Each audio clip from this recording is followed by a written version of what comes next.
Hello, everybody.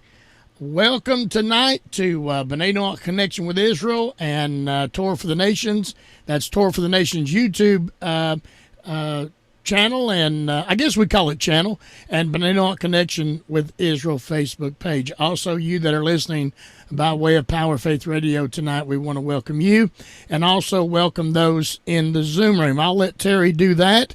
Terry, we've got quite a few tzedakah list that's going to come in. I apologize. It may take me about 10 or 15 minutes to get through it, but that means you get to go 15, 20, 30 minutes over. So does that work? I mean, it's equal. I may need it tonight. Okay, equal time opportunity. You know how I am at reading names.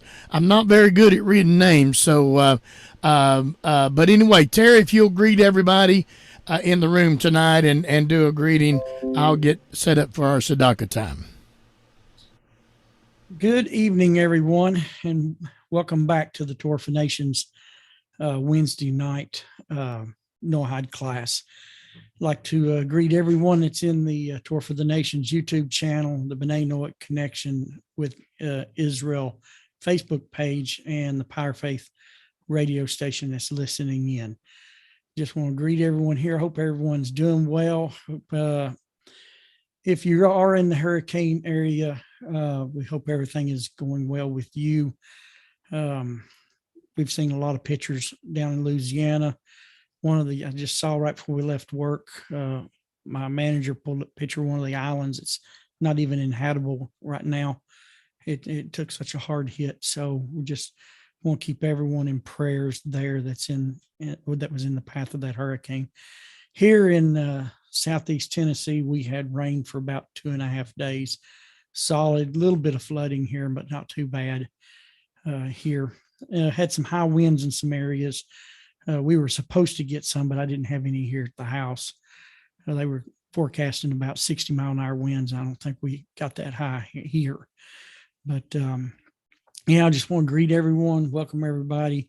Tonight's class is going to be a little bit different than what we've been doing, but I'll explain a little bit more of that when we get kicked in. Scotty, are you about ready? I am ready. All righty. All right. Then we'll let Scotty have it to do our tzedakah time. Okay, we want to welcome everybody. I want to thank those of you that sent tzedakah in. A couple people asked me, emailed me through the radio station. I just want to tell you can go to PayPal and just type in my email address. That's scottyhelton@bellsouth.net. I know some people don't give those emails out. I get a lot of fake emails. I get a lot of people trying to straighten my life out, but I know what to do with those type of emails. There's a little button to the right that says delete, and I use those. I use that button a lot. So it's like my snooze button on my clock. Terry, you know how it gets wore down? But that's not germane to our conversation right now. We're going to be using this tzedakah box tonight.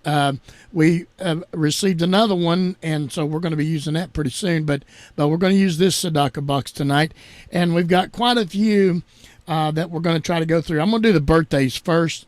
We had quite a few birthdays this week. Ross Nichols, we want to give tzedakah for you tonight, and also Christopher Otis, somebody sent some tzedakah in for you tonight for your birthday. Also, guess who had a birthday this week? Sally Justice had a birthday. Was it Friday or something? Sally Justice had a birthday. She is 29 and holding. So I'll just put that in there. Happy birthday, Sally. And also Brooke Tesley. I pray I said that correctly. We're giving tzedakah for you tonight. You had a birthday. And Ramona Perry. Those of you that went to the retreat, you met Ramona Perry. That is Steve Perry's wife. And she had a birthday this past week. And also David Netziel had a birthday this week. And then I got a very special tzedakah to give someone that had birthday this week. My lovely wife, Dolores Ann. I call her honey. all the time. One of these days, I tell everybody I'm going to tell you how I lost her in the hospital during her first child. But she had a birthday this week. And also, hold that thought, also, we had an anniversary this week. I was wise on marrying her on her birthday. So, Wendell, I only had to remember one day. Got to get her 2 presents, but I only remembered one. I had to remember one day. So we're giving tzedakah there tonight. Okay. Okay, we're going to our people that needs a touch of in their body, a healing. So we've got Scotty Casey tonight. We're giving tzedakah for him tonight. Also, we're still remembering Richard Helton. I saw he posted a couple of pictures this past week. He's in a wheelchair, but I think he's kind of trying to get around. I think he may still be in rehab. I'm going to try to message him and get to him on that. Also, we're going to give healing tzedakah tonight again for Sally Justice. And then let's see if I can. Sheila, I know I'm going to get this wrong. Oh, I know who it is. I'm sorry, Thomas. This is your mother. Sheila Shouse. Did I say that? I just wrote that down no more than 30 minutes ago. And so we're giving tzedakah for your mother tonight. And also Frank Kohler and family, they're still dealing with the remnants of COVID in their house.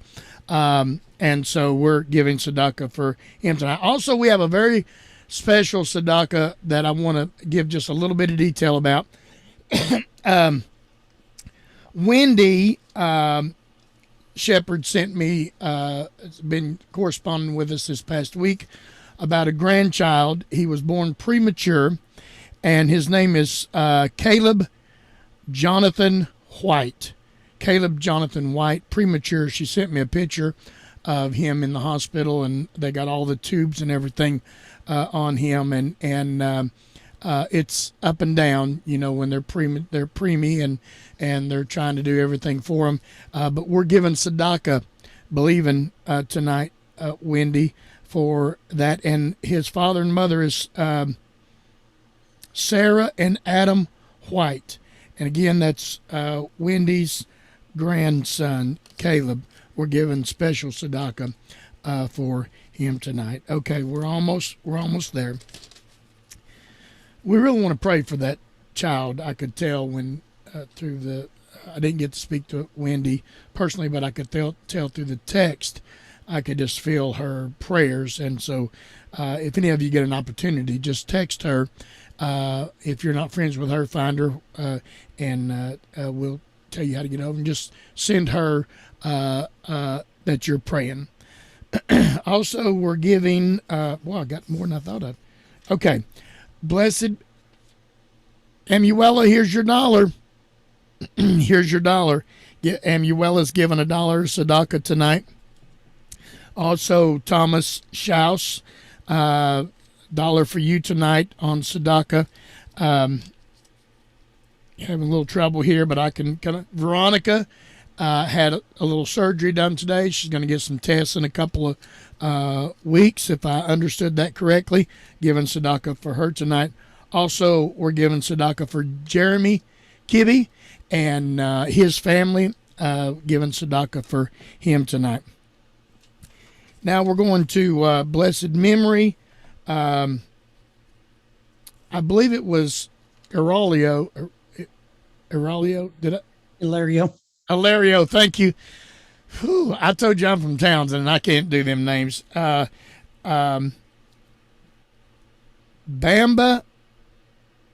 Midian, and I have probably messed that name up.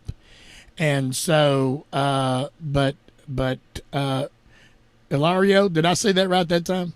I'm getting better. Wendell, I'm getting better. So we're giving tzedakah in blessed memory of Bamba, what I just said there. So we're giving tzedakah for them tonight. Got a little something coming through. Hold on. Okay. All right. And I don't. We're getting a little in. Karen, I think you're trying to say something, but your internet's kindly bouncing out, so I apologize for that. And Can you hear me? yeah, go ahead real quick. Hilario is pronounced Eladio with an E. People from Eladio. Townsend don't pronounce it that way. I hear you. So, I hear you. Okay. All right. Well, that's our Sadaka time tonight, and I want to let you know that everybody, every name that we mentioned tonight, from the blessed memory to the birthdays, we are dedicating this class/meeting to you tonight, and we're just looking for the Creator to do something great and awesome for you. Terry, are you about ready? Yeah. Hold on. I guess I'll just ask you out with this one because I can't type fast enough. I'm a hunting pecker when it comes to typing. I am too. What about the family you told me about this week that lost her husband? I had his name here, and I meant to write it down. Let me see if I can find it here, just to mention, because they are listening tonight, I'm sure, and I just didn't write it down. I apologize for that. George Mitchell. George Mitchell. Blessed memory of George Mitchell. I'm going to go ahead and give Sadaka tonight. And we did, we helped them, and Terry, just if I can go ahead and give the price that we did, we took. Go ahead and explain what we do, because this is the reason why we do this Sadaka time. The husband passed away from COVID complications. They've actually come out and said it wasn't the COVID that took his life. It was the complications of things that rose up after that initial diagnosis, and they were completely unprepared. They have 4 children, and so we were able to make some phone calls, and we got some food in the house. They had,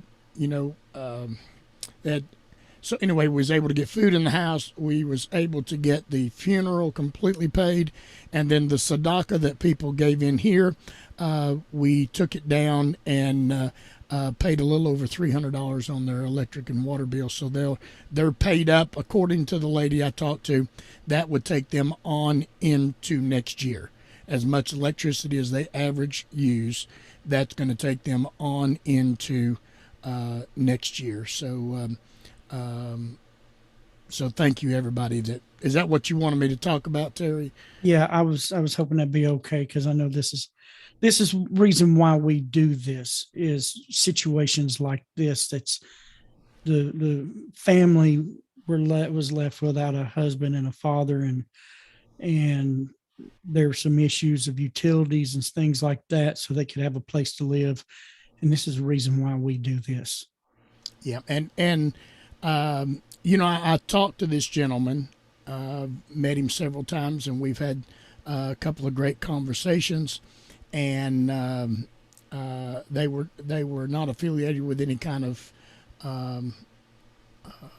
establishment, and so they did not call and ask for help. We gave the help, and I think that's you feel in your heart to do that, and that's the best way to do it. So I'm just trying to stay unemotional at this time so I can get it out, but they greatly appreciated it. So okay. Thank you, Scotty, for being available to help in a time of need like this. And so if we're ready, we're going to get into the class. As I said before, tonight is going to be a lot different than what we've done in the past. And there's a reason why. I'd had something planned in a certain way. I'm still going to be, Hashem willing, doing part of it, but not in the direction I thought it was going to be going into at first. We are about a week or so out from getting into the nitty gritty of the Hebrew scriptures and the laws that God wants for all mankind to live by, his will. It's a very serious, and everything we've talked about so far is very serious, but this is a very serious area. It's not just fun time of Bible study and finding neat things that you didn't know about. This is discovering the will of the Creator for the human being. It's a very serious topic. And so tonight, what I kind of feel, I guess I feel led. What I woke up in the middle of the night and this is what it just like, I don't know why it was on my mind, but it was there. I've talked with Scotty about it, and it's the direction I'm going to go tonight. A lot of people don't know who I am and don't know my story. So I'm going to share my story of where I basically came from to where I am today. Of course, because of time, it's going to be a bullet point, hit the highlights. If someone has any questions, they feel free to contact me and I can discuss it with you or discuss it during class time as well. It doesn't matter, but I'm going to give you a bullet point best I can without a lot of detail, but it's hard to do without details because it's a life, not just a story, but it's a life my wife and I have lived for the past 20 something years.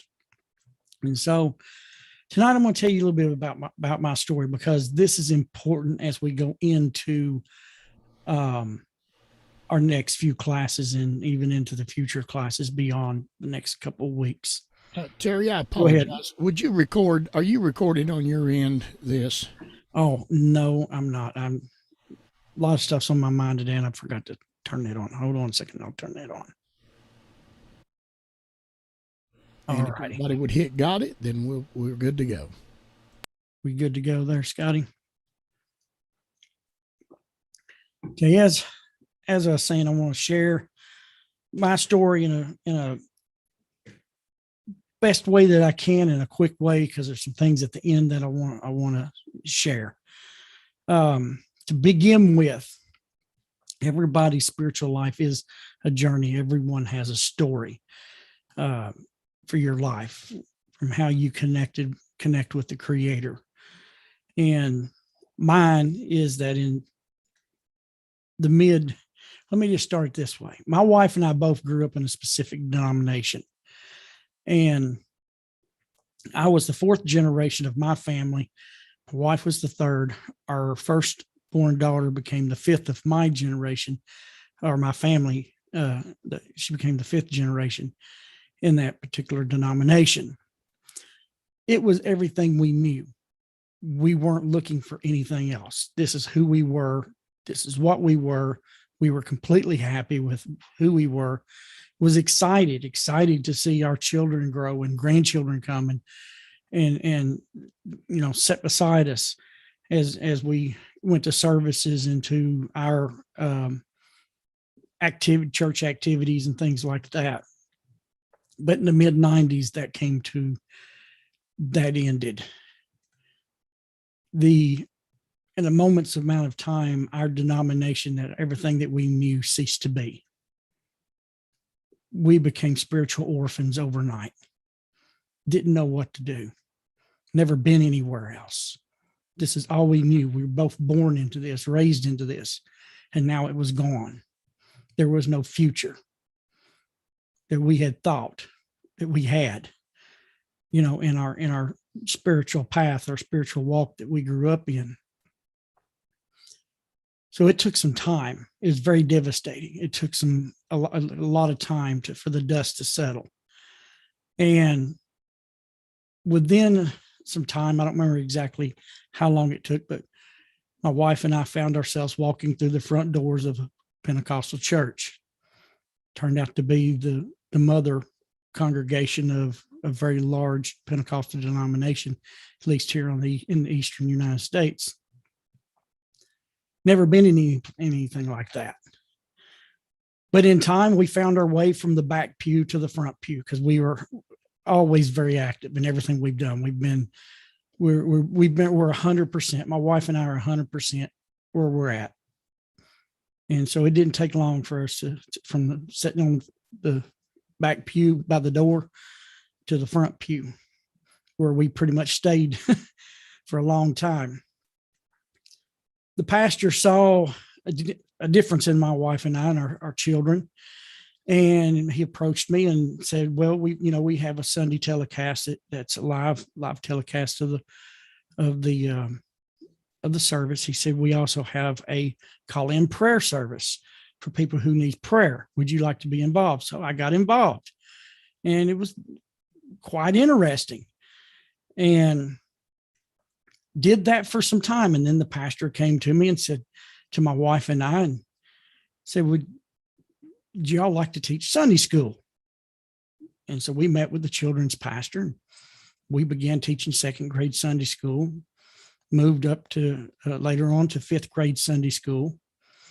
Then he came to me again. And like I said, I'm skipping a lot of details. It's just bullet point. A lot of things happens in that time period. He came to me and he said that we had an adult Sunday school teacher that was over doing a Sunday school class for an assisted living complex there in town. He said, the man who's doing it is having to move out of town. Would you be interested in taking that over? And I said, well, I've never done anything like that. So I said, yes, I can.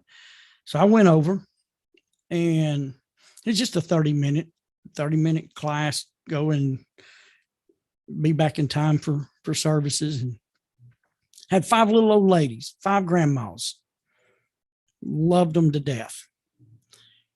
About 2 to 3 weeks into it, they came to me and asked me to bump it from 30 minutes to an hour.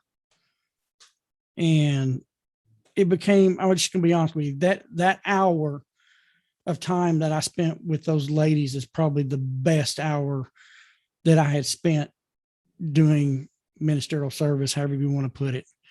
I found where my place was. I found who I was to be as a person. And to this day, it made a major impact on my life. If I could go back and just be there again, I'd do it in a heartbeat. 5 little old ladies, they touched my life.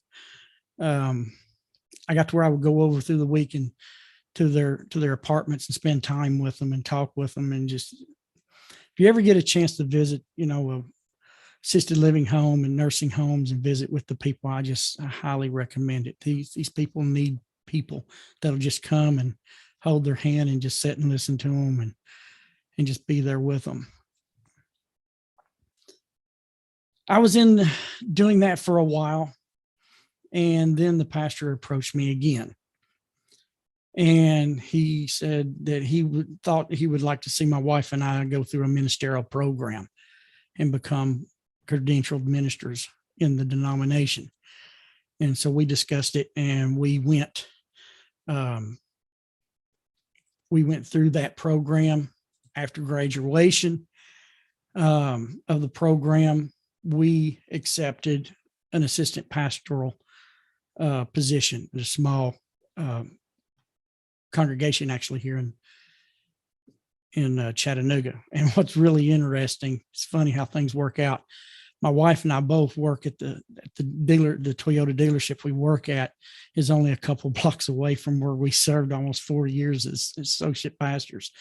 And she actually started a children's thing there. And we did that for almost 4 years. During that 4 years of time, I had another event that hit my life that rocked my world. Probably the hardest thing that's ever rocked my world, besides having my spiritual rug yanked out from under me. My mom developed colon cancer at 50 years old.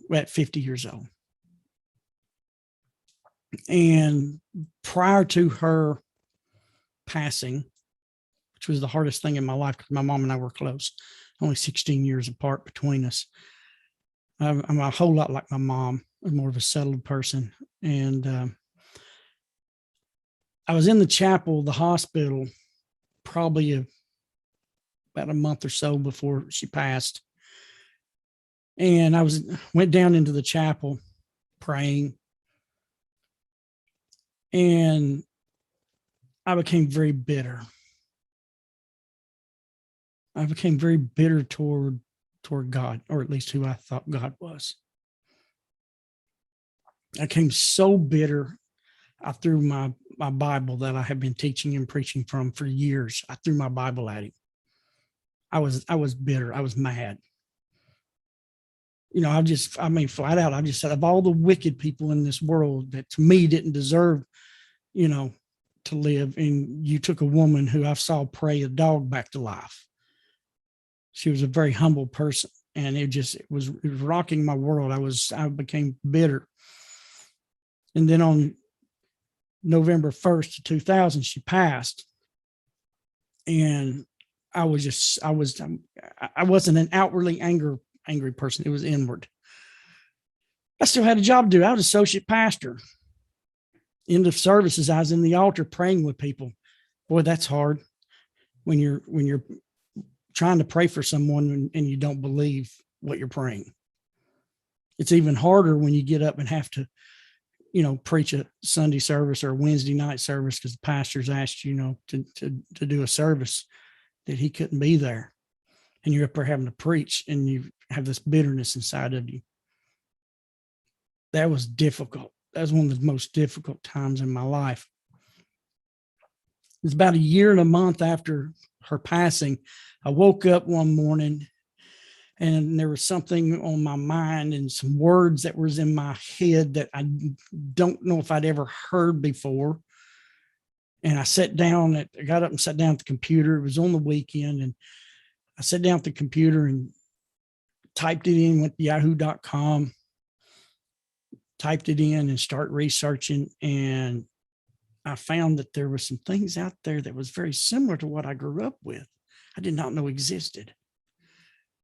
So I got excited. I talked to my wife about it, and we started looking, we started studying, and it was just like, we can kind of go home where our spiritual roots. By April of 2001, I resigned my position as associate pastor. By October, I resigned my credentials with the denomination. I was bound and determined I was going to get back to my roots, what I knew, what I grew up with. And within a few months after that, I found a Bible study group of all places in Cleveland, Tennessee. Anybody knows what that town is like, that was studying the Hebrew scriptures in a way in-depth way that I'd never been in before. And so they recommended me to go get the Art Scroll Stones edition Hamash. And I did. I went to Barnes & Noble. There was one on the shelf, picked it up. I still have it today. It's my old faithful. And the Hamash is the five books of Torah, Genesis through Deuteronomy, with the Hebrew, the Rashi script, all the commentary, just everything that's there from the Hebrew scriptures from the Jewish nation.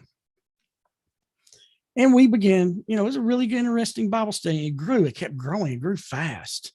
Matter of fact, within probably a year, we outgrew the living room where we were doing this at and became a small congregation. Hit almost 100 and something people within probably less than a year.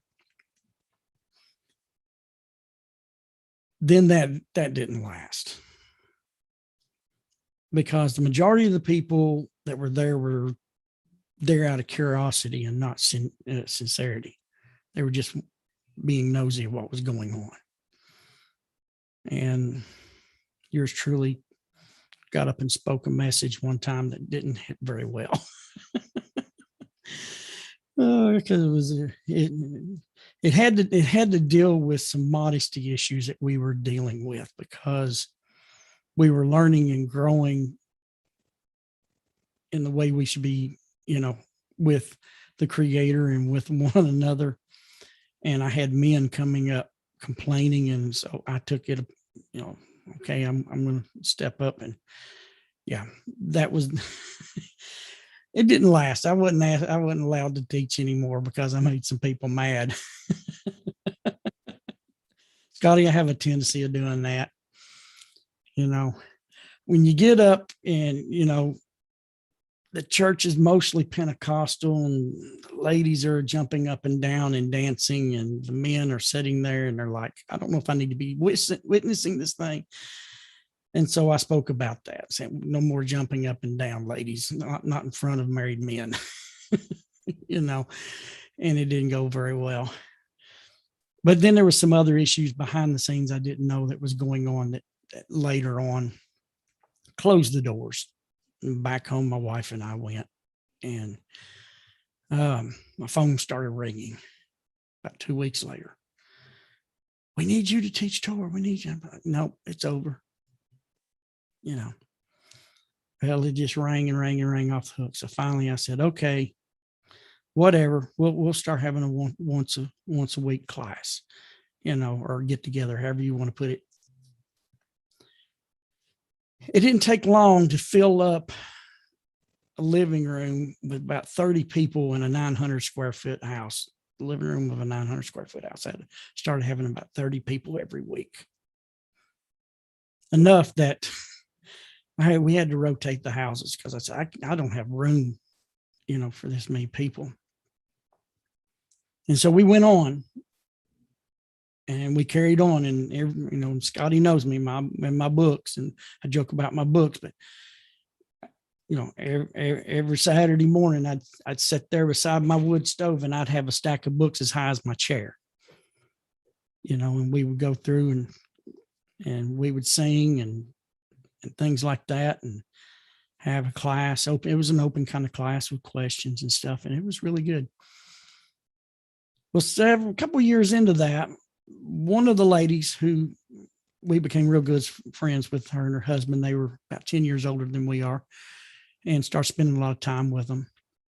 One of the ladies started raising her hand, and she started asking a question, which I'm not going to post right now, but she started asking me a question. I'm like, well, okay, whatever. And I ignored it for about a month. Finally, I said, okay, I will go and find you this answer. And so I did. I had made some friends with some Jewish friends that had wanted me to take study a class with them, and I wouldn't do it. I just, nope, this is what I want to learn. Well, when it was time to find the answer to this question, I had to go to this rabbi who did this class and go through his teachings. And it took several weeks of sitting with my computer, my notepads, my Bibles. I had eSword open on my laptop so I could look at the Hebrew and the English and about 30 translations. And I was just pouring through it. Then he went through this one lecture,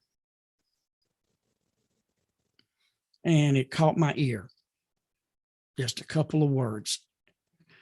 So I ended up turning it off, grabbed my Art Scroll Tanakh, which is the Hebrew scriptures, opened it up to Ezekiel Chapter 18, and I read that about 4 or 5 times until the light bulb just went off, just like bam.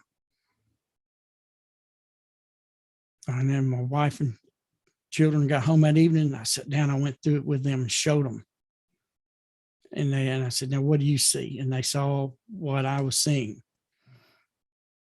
And the gist of it was, I've been praying to the wrong God.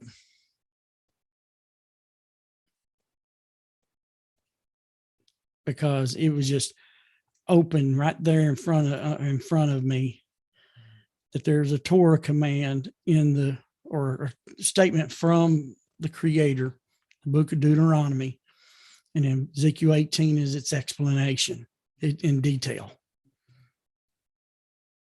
And so I got up before my wife and children got home at night, and went and I turned to face Israel, like King Solomon says in the book of Kings. for the non-Jewish people who are not part of the Israeli nation, that when we come and we faced that holy place, that he would hear our prayers. And I had to admit that I've been praying to the wrong God. I wasn't praying to the God of Israel, the God of Abraham, Isaac, and Jacob.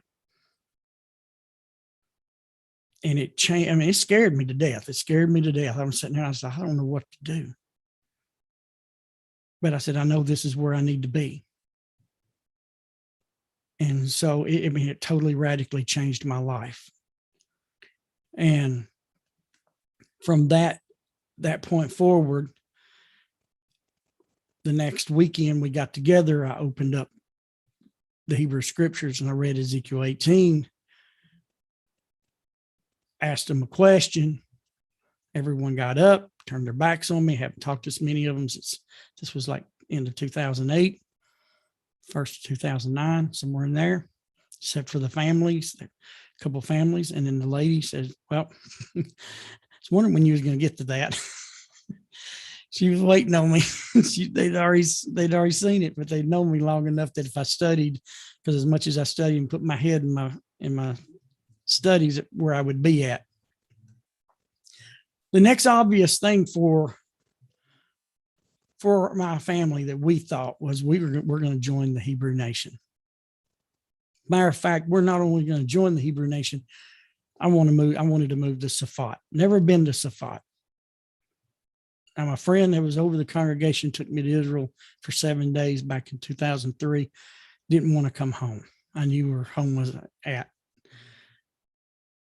But I didn't get to go to Safat while I was there, but I'd always had this thing inside of me about Safat. And so our goal was we were going to study. And part of the studying is you have to move into a community so you can finish everything. And then you've got to go through all these classes and learning and everything. And then also after you've gone through it, you've got to you've got to be there for like 18 months afterwards before you're permitted to try to move to Israel. It's called make aliyah, before the government will allow you to move and become a citizen. Well, we were about to that point, about 6 to 7 years of study. We got ready to sell the house. We've been working on our house. We got ready to sell our house, put it on the market. We found a congregation that would work with us in Texas. We were going to move. Then every contract that was signed fell through. Something caused every one of them to fall. There's like 1, 2, 3, 4, 5 contracts that just fell through. And so we were packing up. We were ready to get out and move to Texas. And so I was sitting out on the front porch one day and I was meditating on this stuff, and I was going through and seeking the direction from the Creator. And all of a sudden, these words of a psalm came through my mind, Psalm 62. And I got my Tehillim down, my book of Psalms, and I was going through it and I was praying through it. And through this, the Creator showed me that my path wasn't to become part of the Hebrew nation. That was not my path. I was to remain a non-Jewish person. But that's where my heart was at. And everyone that knew me knew that's where I was. I mean, this boy from Tennessee picked up Hebrew, could read Hebrew in a week. From a rabbi that taught me, and it came to me almost as easy as English did. So I was just like, I had all these signs. This is where I'm going.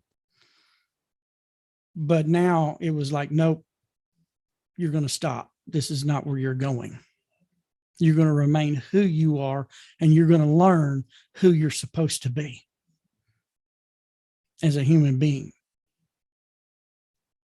And of course, there's details I'm not going to give on that right now, but it was clear that's what the message was.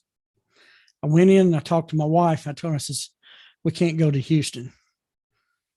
I said, we can't become part of the nation. I said, we are to study the commands that God gives every human being to be who we're supposed to be. I said, this is what he wants us to do. And we both sat there on the couch and we accepted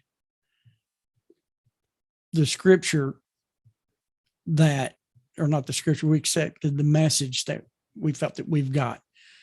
I mean, we've been asking almost for 6 or 7 years, but not necessarily in this direction. But questions came to my mind I never had before in the 7 years. And I began to ask them. I began to pray about them. And we got the answers. It was like almost immediately. And so I told my wife, I said, okay, we're not doing this. We're going to do what he wants us to do, and not what we think we want to do. A few minutes went past, and I told her, I said, the next couple that comes and looks at the house, I said, it's sold. And it's exactly what happened. The guy was a handyman.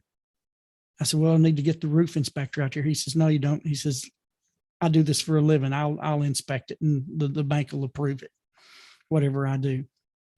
So he done his own house inspection. And it just like things just went. I've still got text on my phone from 2016. So I can read that and like, because I'm still going, okay, is this going to fall through? Even after all me this long, I'm like, something's just not right. It doesn't go this easy. And it just, everything fell into place. And we moved into an apartment. And it was just happening so fast. And I loved it. We was on third story apartment. We faced east, faced the direction of Israel. We got to see the foothills of the Smoky Mountains every day out our window when the sun come up. And as soon as we got moved in, everything was closed. I stood there at that window and I told the Creator, I said, we will do this. We will do this. This is what your will is for our life. It's not what I was wanting, but I said, but we will do this. And when we committed to that, you just know when the Creator smiles. You just know when you had one of those moments. And it was one of those moments.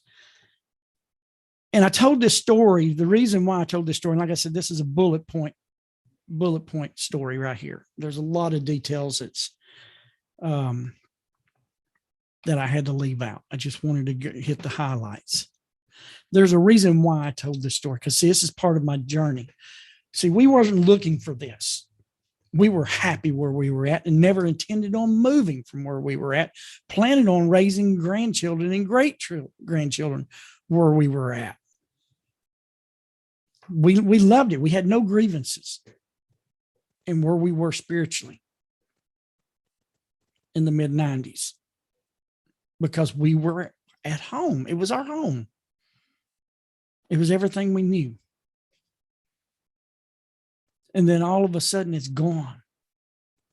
And then we're going over here and we're going over here and we're going, and we couldn't figure out why we were doing what we were doing. But now when we look back at it, at the path, it's just like Rabbi Lazer Brody teaches in Israel. He says, don't be ashamed of your path, because it was the direction that brought you to where you're at today.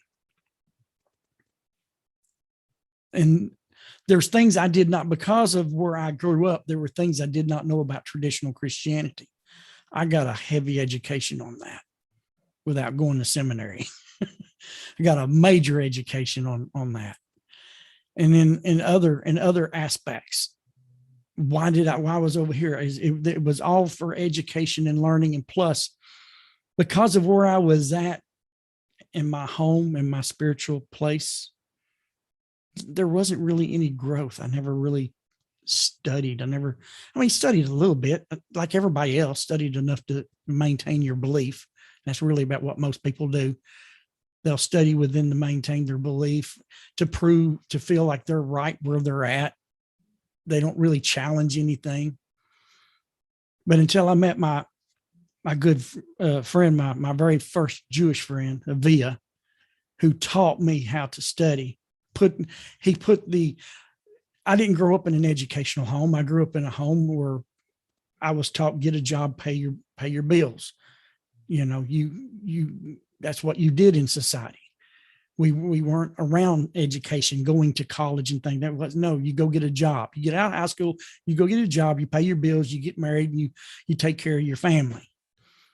That's, both my parents grew up on farms. And their parents were on farms, and their parents were on farms. And so that's just what you did. That was what life was all about. And so that's what my life was about.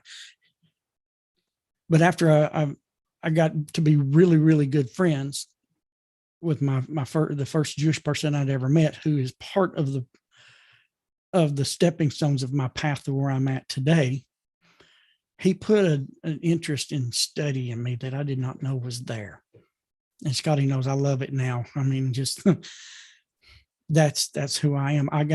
When I discovered Rabbi Hirsch and the way he teaches and bringing the words in from here and here and different passages and trying to grasp the deeper meaning of things. It's like, now I wish I could go back to school and get if I could go back to school, I would have a doctorate in probably literature and be a professor of literature of some sort, to teach literature and to teach learning how to grasp what's being said. It just has become a part of who I am.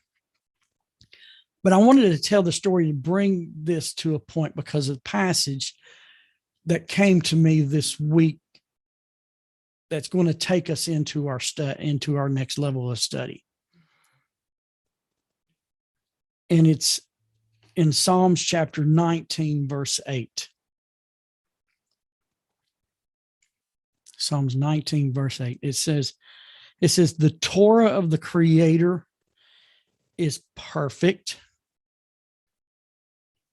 It restores the soul.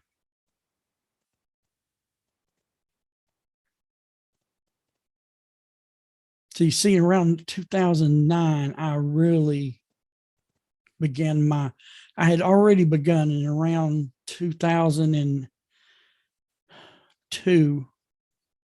I made my first steps to Hebrew studies, to Hebrew scripture, studying Hebrew scriptures.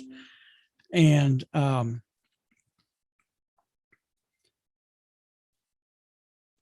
it wasn't until about 2009 that it began to actually go into another level.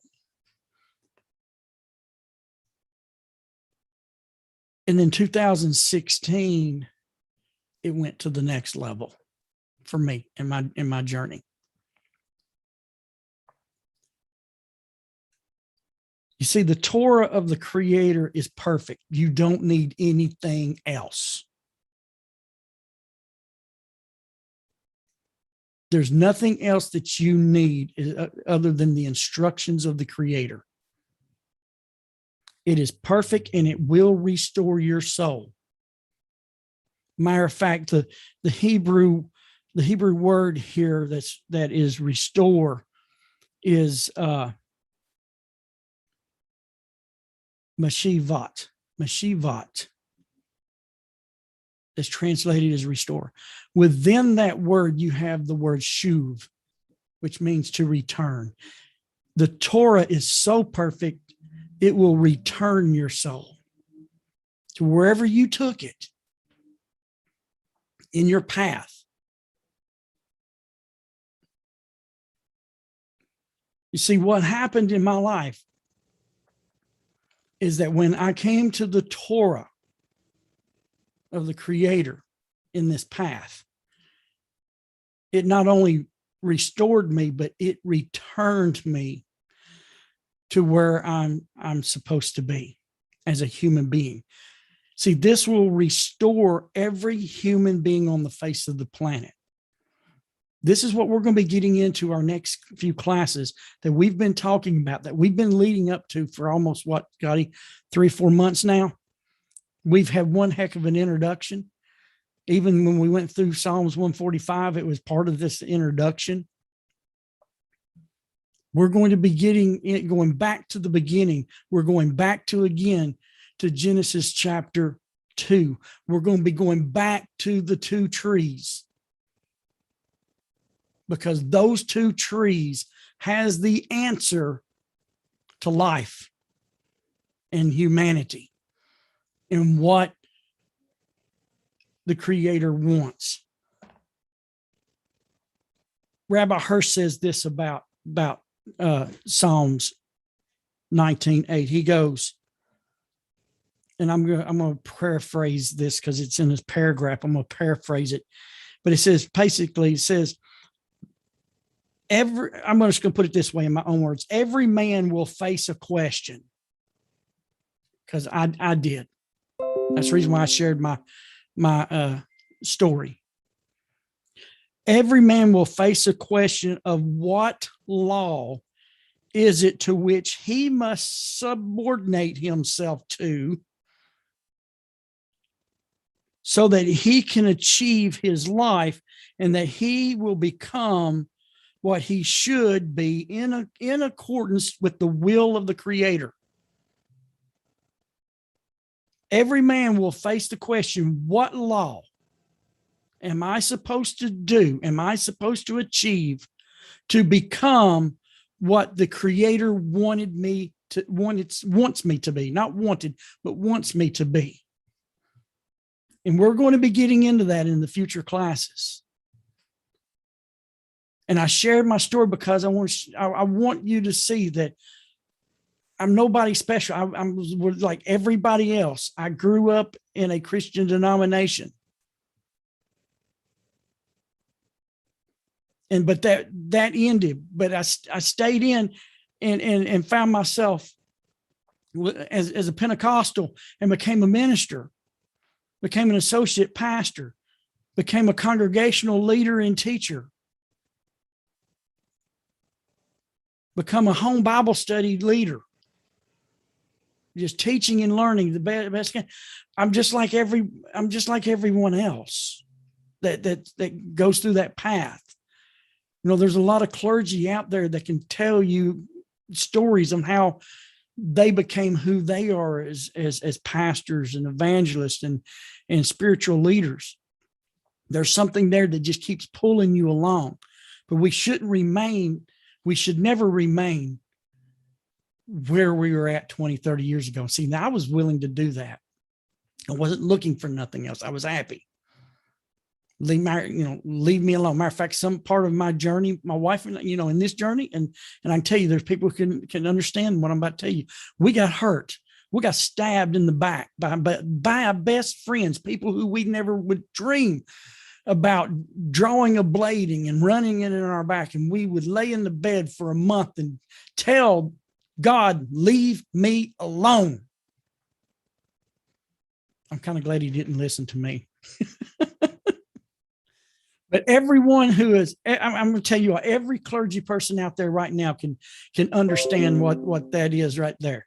To me, to know what it means to be stabbed in the back by those who you trusted the most, and you begged God to leave you alone, and he wouldn't.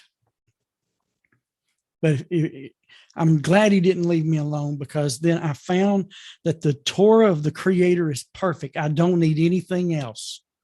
There's nothing else I need other than his instruction on how to live. That's really what this is telling us as the nations. The instructions of the Creator for life is perfect. And within them, it will restore you. It will return you to be what the Creator created you to be. It has nothing to do with religion, belief, and faith. All it has is just like here, every man must face the question, which law is the one I need to keep, the one I need to do so I can be in the will of the Creator. And that's what this study is leading to. This is where we're going within the next few weeks.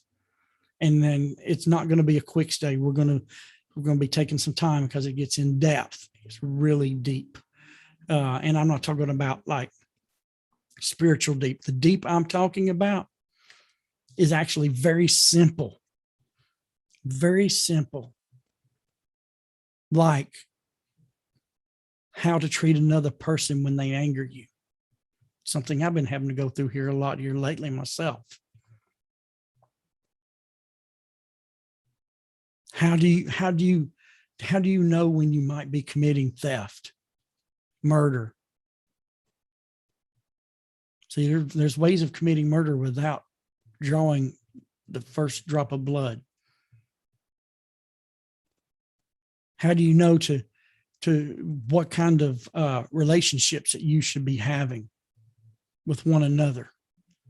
How do we take care of the environment? See, all this was here within that. And it's not about having a neat little study. Oh, we're going to find something neat and cute. There's preachers out there, and I'm not going to name them, that make millions of dollars on finding cute things in the Hebrew scriptures and going out and selling it. This is not what this is about. This is about the answer to life. The answer to life itself. The answer to your walk with the Creator, because it is perfect and it will restore you. And I felt like this is the way I needed to go to kind of bringing our introduction down to a close, because starting next week, we're going back to the two trees where it all began. And that's where we need to go. That's where it begins with us.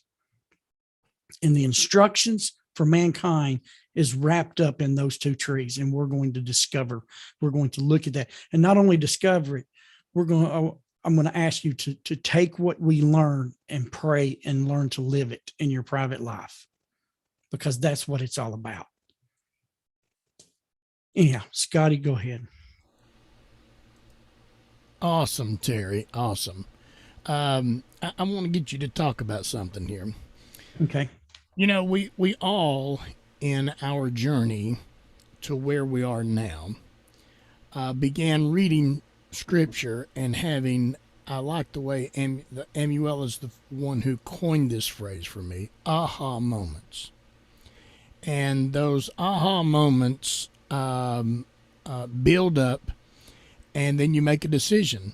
And so, but one of my fundamentals that I had to grasp in my journey is when I read Torah, I have to determine what part is about me and what part is about Israel. And I had to learn that fundamental.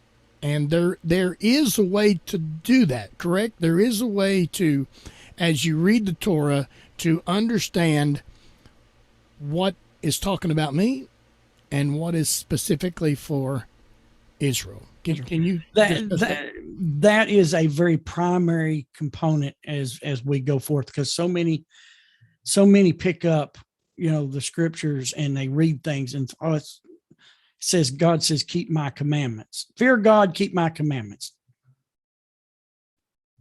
Okay.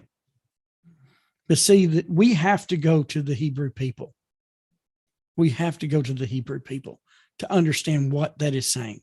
Because see, as Psalms 147, 19 and 20 says, that God did not give the Torah to the rest of the world. It only goes to Israel.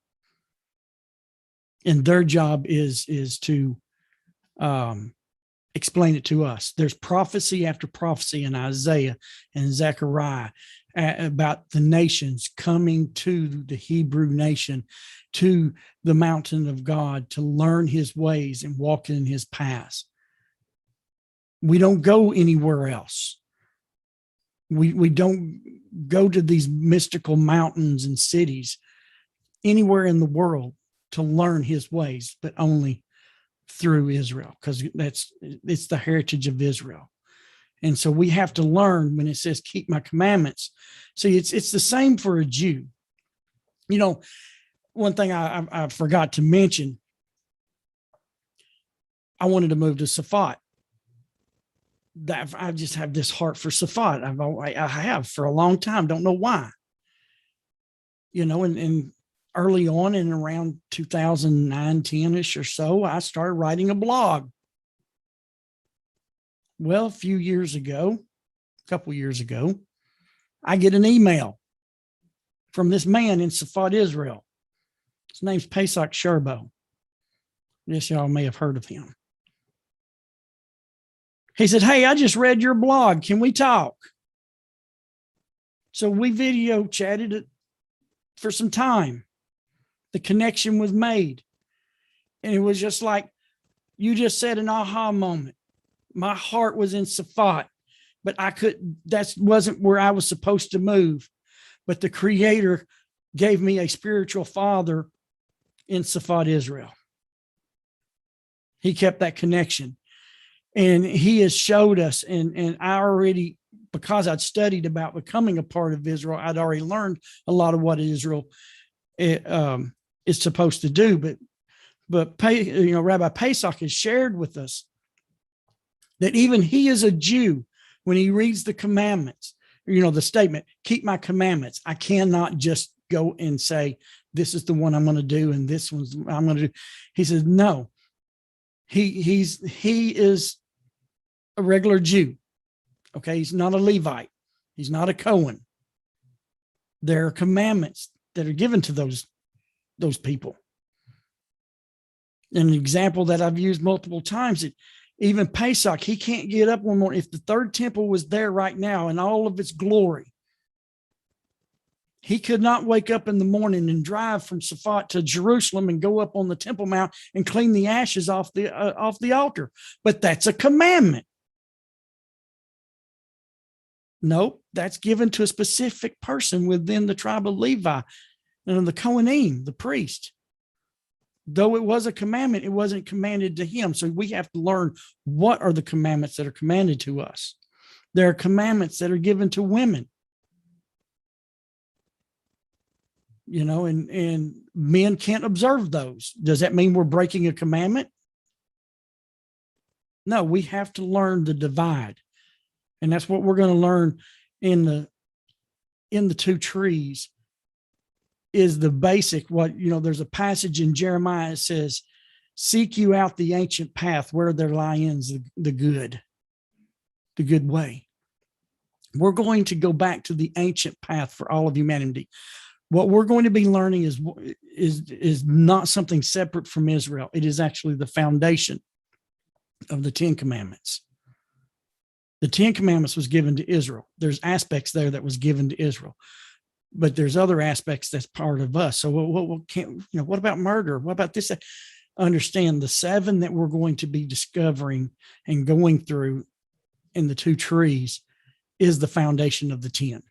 That's why you have a similarity. And the things that, we've been learning, that the things that were repeated to Israel, that was repeated before Mount Sinai, those are for everyone. And that's what we're going to be learning. And as we go, we can ask, answer questions. Well, what about this? Well, no, this part's actually for Israel. There is some things for Israel, a few things that we can partake in as non-Jews, but we're limited in what we can do, and we have to do those things in exactly the way they're supposed to be done. But I stick with the 7 that I'm commanded. It's a lot easier, less confusion for me. But Scotty, I hope I explained that. There is a divide. There is a divide between what is commanded to the nations, what is commanded to Israel. Granted, everything that the nations are commanded, Israel's commanded. But not everything commanded to Israel is commanded for us. Good, great. And it's because of their position. It's just like working for a company. When I go to work, I do not have all the same rules that my general manager has to go by in his relationship to the owner. He has to toe a line, a certain line. Some of the things that he has to do, I have to do as an employee. But there are things that he does in his relationship and his position with the owner that I'm not required to do. And they don't dock my pay and fire me because I don't. I hope that was a good example. Yeah, great analogy. Now, I'm gonna throw you in a little deeper, okay? Um, my next fundamental, it was more than an aha moment. It was like a slap in the forehead moment. Um, when I understood that the Torah was not written to us, but it was written for us, and therefore we had to go to the ones it was written to in order to get our information for life. Could you cover that a little bit? Did I say that correctly? You want me to reword it, or are you looking for something in your book? No, I'm just actually going to repeat what I said, but let me read it instead of going from memory. This is one of the places to start in understanding that. Just give me just a second here. Find out where I'm at right here. Okay, almost there. Oh, I know what I need to do.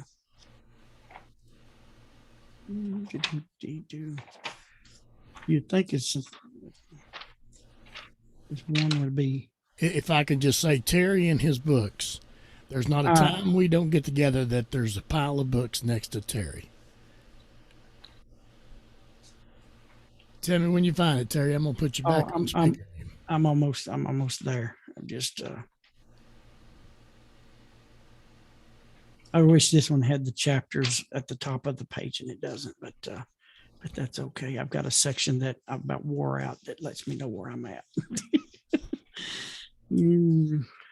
All right. I'm going back to Psalms 147. I'm hoping this will answer what you're asking.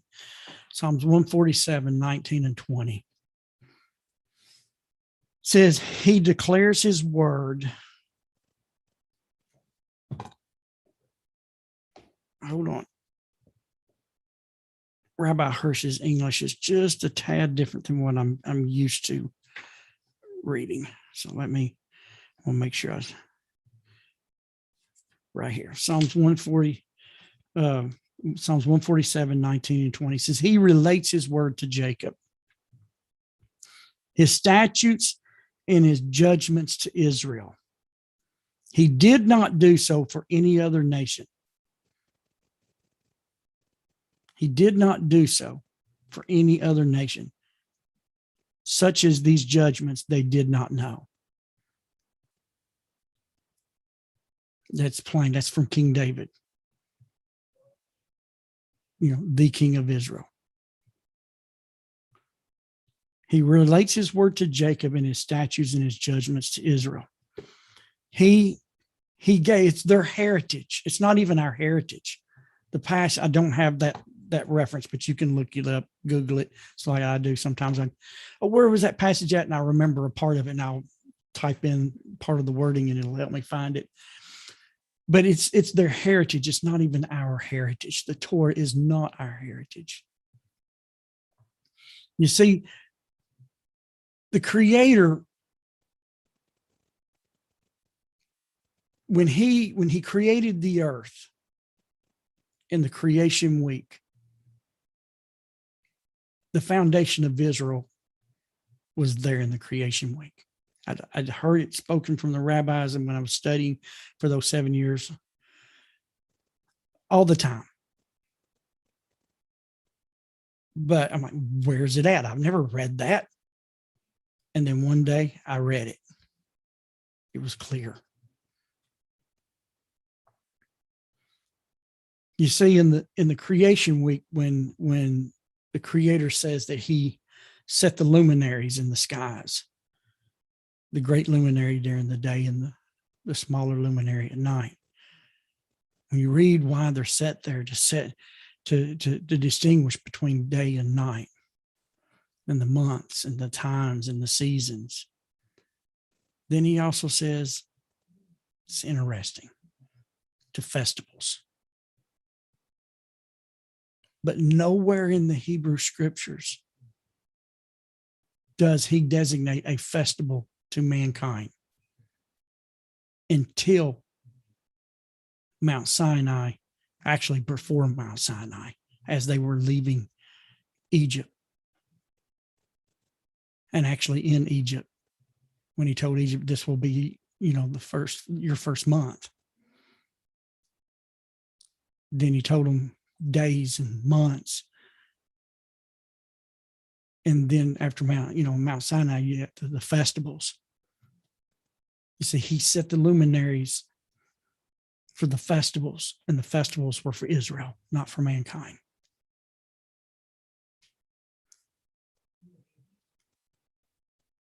But from Adam to Noah, Noah to Abraham, he gave them the commandments that we were supposed to be living by, the principles that we were supposed to be living by. How do we know this? Genesis 18, where it says that God was going to explain to Abraham what he was going to do at Sodom and Gomorrah. He says, because he commands his children and his household to do the way of God. And then it tells us what the way of God is. And the way of God, it's tzedakah and mishpat, righteousness and justice. And that's what we're going to be learning from the two trees, righteousness and justice. It's right there, Genesis 18, read it. He commanded them the way of God. How did he know the way of God? How did Abraham know the way of God before Mount Sinai? Because Noah and his son Shem, who was Melchizedek, and his grandson, Ever, taught what Adam taught them. And God added to Noah the seventh one about not eating meat taken from a living animal after the flood. Noah and Shem took what was passed on to them, what was given to them, and gave it to Abraham, Isaac, and Jacob. And guess where they were taught? They were taught in a cave in Safad, Israel. To this day, there's this cave. It's called the Cave of Shemin. It's where the school of what you're going to be learning in a couple of weeks, where what I'm going to show you, what Scotty and I was taught by our teachers, from our Hebrew teachers, was taught by Shem and Ever to Abraham in that spot in Safad, Israel.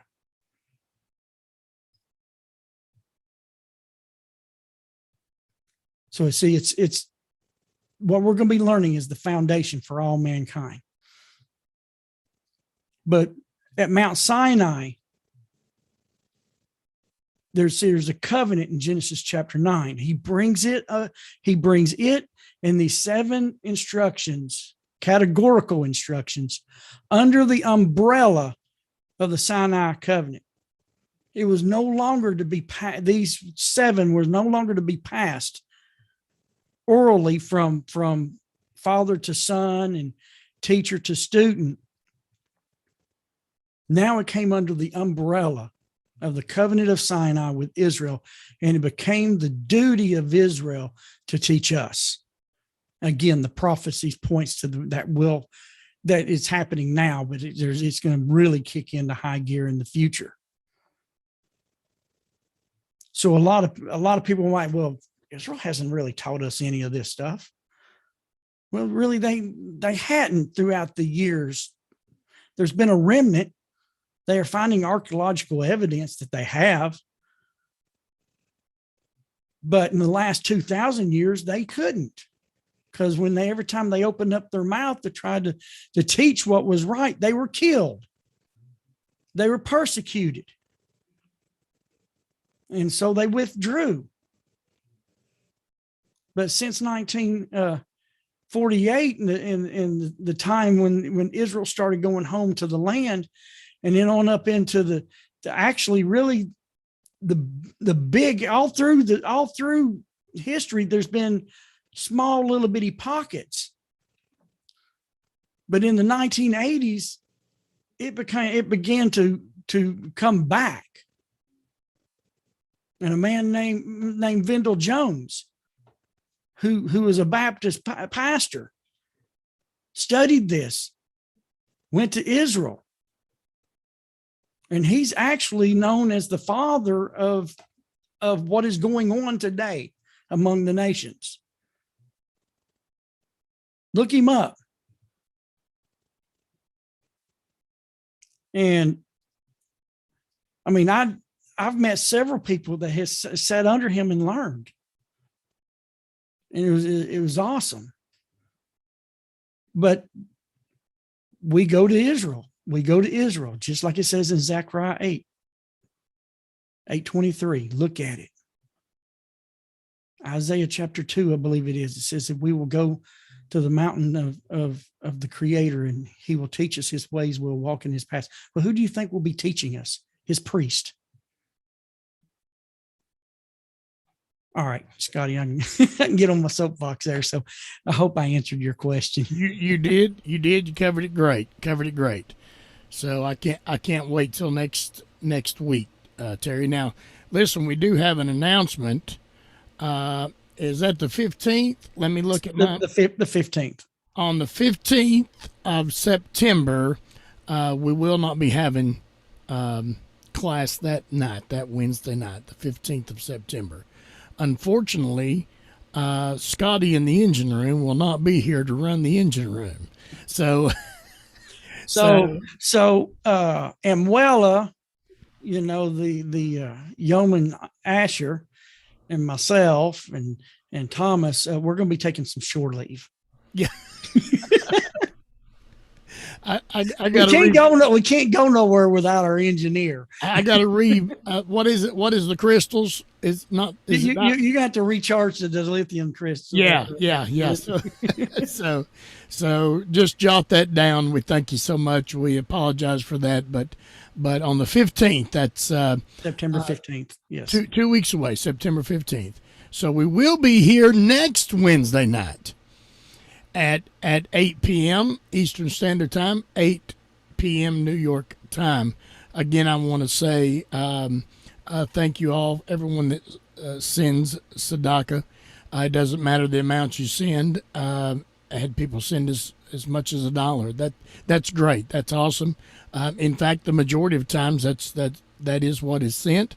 And just tack in there a name that you want to us to think about, and even your name will be there, and we'll present that to you. And we've done this class and meeting tonight for all those mentioned in our tzedakah time. Go ahead, Terry. Was you fixing to add something else? Yeah.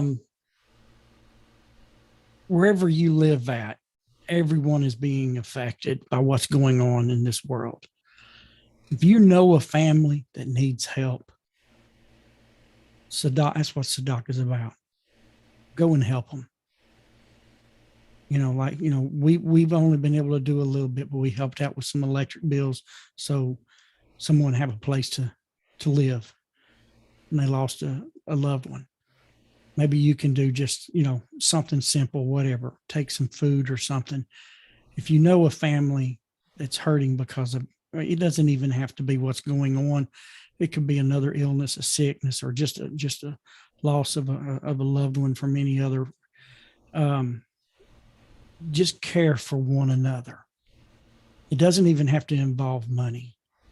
Right. Sometimes, just like those 5 little old ladies at that assisted living complex, I love them. I love them to this day. And sometimes I would just go to their apartment and sit and hold their hand and just sit and listen. And that's some of the best tzedakah you'll ever give. Yeah. Baruch Hashem. All right. Terry, again, thank you so much for the class tonight. I know that your testimony will, and always will touch, because we're all on our individual journeys, and that's your journey, and it was an awesome testimony.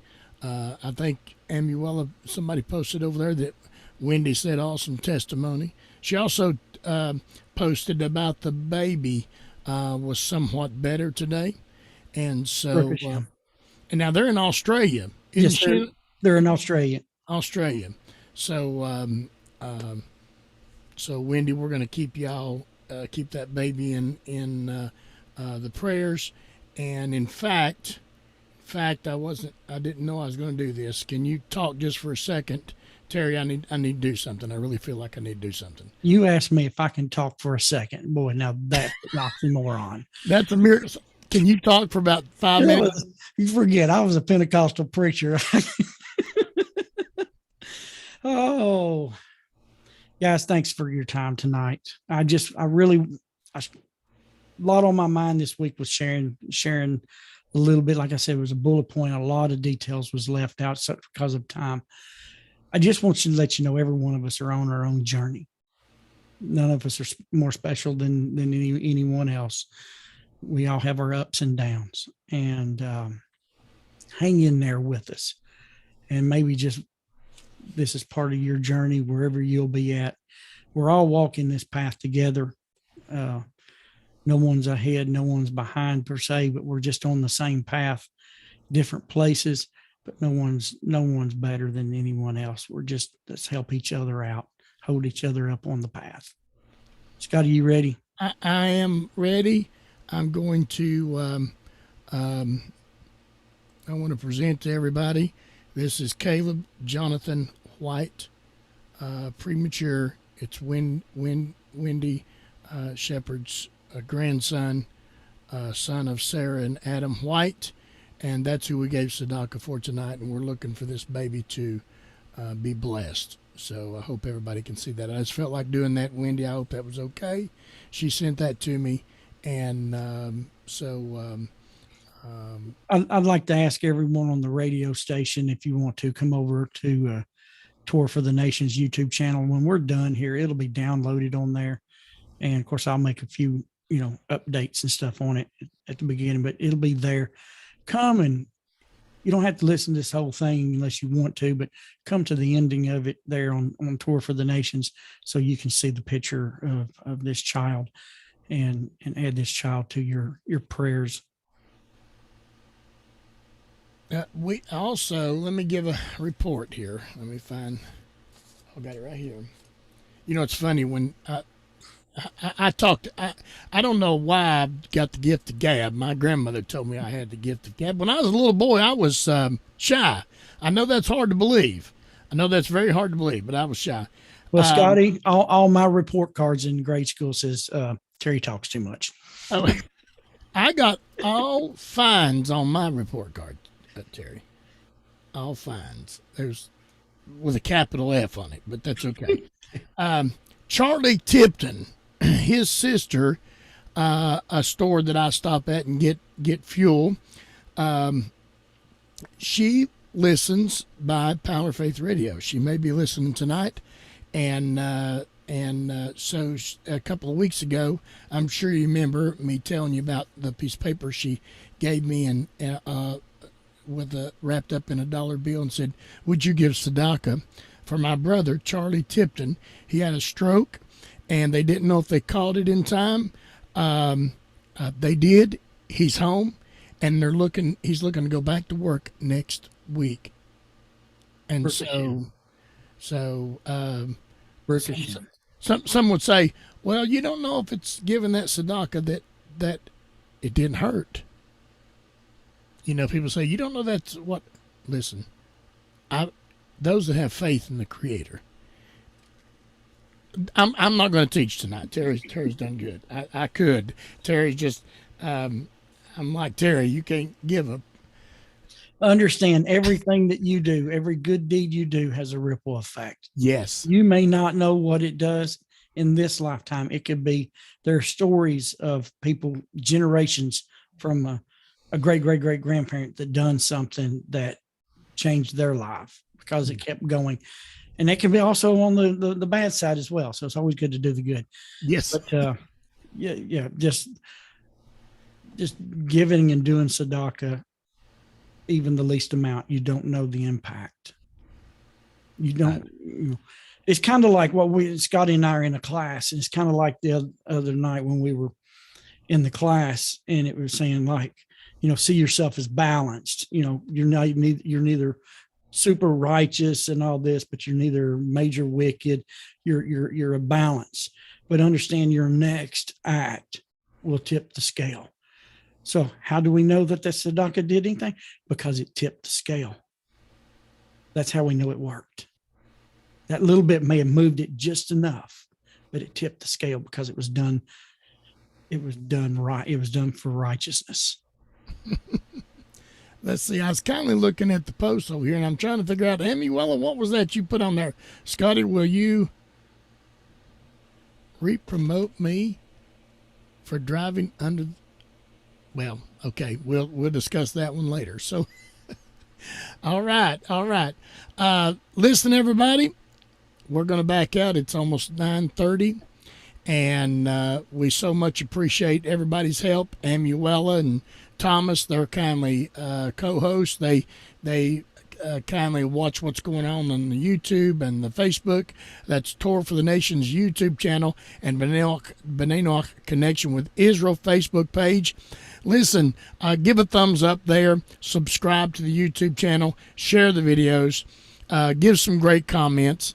Also, Terry, let's see, I was going to ask you something a second ago. If somebody wanted to, go ahead. What was you going to say, Terry? I just said, oh no, senior moment. Okay, right? no. If somebody ahead of time wanted to obtain or go somewhere to read some of the text that you're going to be reading so that they would be, I love Emuela. She goes in there and she posts the Chabad links to the text that you mentioned. Is there someplace they can go to be prepared ahead of time for where you're going to be reading in this journey we're about to take? Well, actually, Emuela does really well. The Chabad, now it does use more of the Old English text, but it's all there on Chabad. And Emuela will post. I think she's already probably posted the links to that. And it's going to be Genesis chapter 2. And I meant to, I'm going to let you know right now, and I'll try to remember. Scotty helped me remember to make this announcement because I never thought about it until you brought it up last week. The text, when I quote a text, I'm quoting from a translation of the English from the Hebrew from the Jewish people. So it can be off in the numbers, verse wise, than your traditional Bible might have. So you'll have to bear with me. I might say I'm going to Genesis chapter 2, verse 16, but it might be 17 or 18 in your verse, so just like that. So Sky, help me remember Okay. that. I don't think there's Scott, you would know this more than I would. Is there an Art Scroll translation that's readable online? Of the, that's what I use a lot of, but I've got so many of the Art Scroll books. I don't know the website, so I have my book. No, you almost, in order to online, your only option is to have the book itself. Okay. But if you have an Apple product, you can download the Art Scroll app, but then you have to purchase the material. I think you get the Tanakh for free. And then if you want to do individual text, you have to buy them. But you do with the Art Scroll app get, I think it's Apple and Android, you get the Tanakh. Right. And it's like I said, the Chabad.org has the JPS, more of the Old English. It's not the modern English that's used today, but it's still good. It's a great source because you can go through anywhere in the Hebrew scriptures there. And Emuela, she'll have those posted on the B'nai Noach Connection And matter of fact, I will try to remember when I go in tonight and make the adjustments on the video. I'll put that link in this video underneath in the description. Good deal. Good deal. And real quick, for those who, I mentioned this, I've purchased this in like 2002. Still have it. It's a major source of my library. And this is the Art Scroll Stone's Edition Chumash. I know the radio station can't see what I'm putting up here, but it's just the 5 books. It's what I read from the most. And then my Hirsch commentary, his English version. But I generally, for reading purposes, the English version is really good from the Art Scroll. It's a translation and not a version. Right. It's a translation. So. Okay, everybody. Baruch Hashem. Do tzedakah. It'll change you, change your family, change your community. And together we can change the world. Amen. Everybody. Later. See y'all next week. Later.